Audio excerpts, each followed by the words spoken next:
ही बातमी आज सगळीकडे सगळ्या पेपरला फ्रंट पेजला बातमी आहे। बिल्डर गुरुनाथ चिंचकर यांनी डोळ्यात गोळी झाडून घेण्यापूर्वी एनसीबी सह अमित शहा आणि फडणवीसांना पत्र लिहिलं, निष्पाप लोक अडकता कामा नये अशा पद्धतीचं टायटल करून त्यांनी स्वतःची जी नोट लिहिलेली आहे त्यांनी 9mm च्या पिस्तूल मधून स्वतःला गोळी घालून घेतली असं मांडताय, आत्महत्या केली। तिचं जी प्रेस नोट आलेली आहे किंवा त्यांनी ज्यावेळी त्या प्रेसमध्ये ज्या त्यांचं पत्र आहे असं छापून आलेलं आहे त्याची एक प्रत मी आपणा सर्वांना देईन। त्या प्रत मध्ये ते म्हणतात की निष्पाप लोक अडकता कामा नये। गुरुनाथ चिंचकरांचा मुलगा हा त्याचं नाव आहे नवीन चिंचकर। ते म्हणतात माझा मुलगा 2012 मध्ये लंडनला शिकायला होता। बघा, लंडनला शिकताना त्याच्या बरोबरच्या लोकांची संगत त्याला लागली आणि तो ड्रग्ज मध्ये अडकला गेला आणि त्याच्याकडून ड्रग्जचं काम चालू झालं।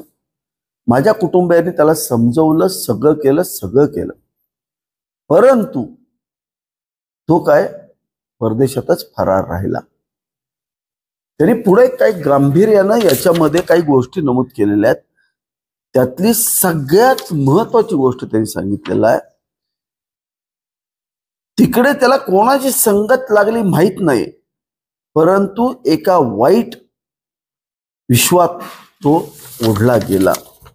आणि त्यांनी पुढे एक आरोप केलाय की मला जो मानसिक त्रास झाला या सगळ्या गोष्टीमध्ये मुलाच्या मुळे मला एनसीबीच्या अधिकाऱ्यांनी त्रास दिला, पोलिसांनी त्रास दिला, त्याच्यामध्ये त्यांनी सांगितलं काही नेते मला भेटले आणि त्या नेत्यांनी आज मला 10 कोटीची सांगितलं, 10 कोटी आम्हाला द्या। पोलीस अधिकारी आणि नेते भेटले आणि 10 कोटी रुपये मला द्या, आम्ही तुमचं नाव याच्यातून काढून टाकू। फार मोठा गंभीर आरोप आहे। असा कुठला नेता आहे की ज्याचा मुलगा 2012 मध्ये लंडनला या नवीन चिंचकर बरोबर शिकत होता? असा कुठला नेता आहे की ज्या नेत्यानं ही बिचुकल्याची पोरं इथून नवी मुंबईला कामाला नेली, गरीब घरातली? असा कुठला नेता आहे की ज्याचं संबंध चिंचकर कुटुंबाशी पण चांगले आहेत आणि पोलिसांची पण चांगले आहेत? असा कुठला नेता आहे? त्याचा शोध पोलिसांनी घेतला पाहिजे। 9mm च्या पिस्तूलनं ही गोळी झाडून घेतलेली आहे। 9mm पिस्तूल हे पब्लिकला परवानगी नसणार कॅलिबर आहे। .32, .22 कॅलिबर हे लोकांसाठी आहेत, पण 9mm पिस्तूल गुरुनाथ चिंचकरांच्याकडे आलं कसं हा पहिला प्रश्न आहे।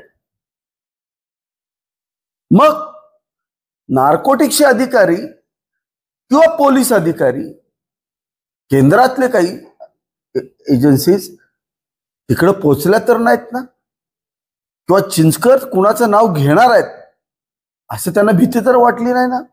म्हणून चिंचकराची हत्या तर झाली नाही ना? किंवा त्यांना दबाव टाकून ती आत्महत्या करायला प्रवृत्त तर केलं नाही ना? ह्या सगळ्या गोष्टीचा तपास होणं गरजेचं आहे। ह्या गोष्टी का गांभीर्यानं घ्या म्हणतोय? 16.8 किलो कोकेन सापडले आणि ते एका बिचुकल्यातल्या गरीब घरातल्या पोरांनी, निष्पाप पोरांच्या नावावरती त्याचं खापर फोडलेलं आहे।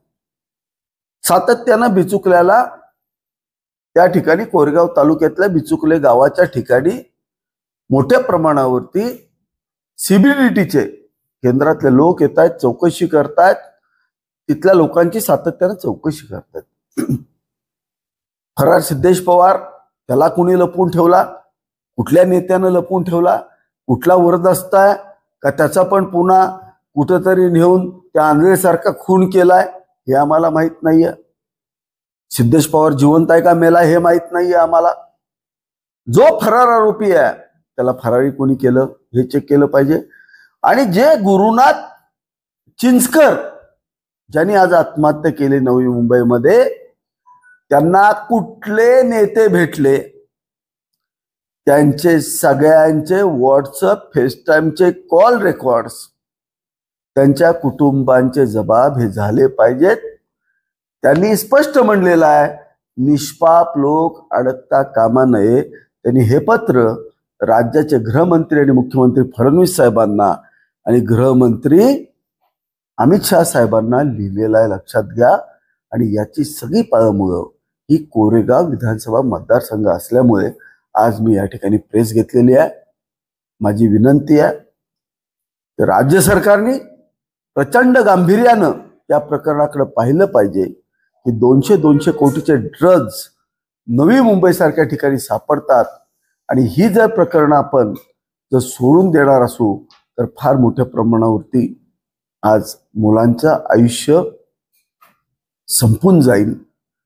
माझी पुन्हा राज्य सरकारला विनंती आहे, याच्यामध्ये तळाशी गेलं पाहिजे आणि कसल्याही परिस्थितीमध्ये दोषींना शिक्षा झाली पाहिजे.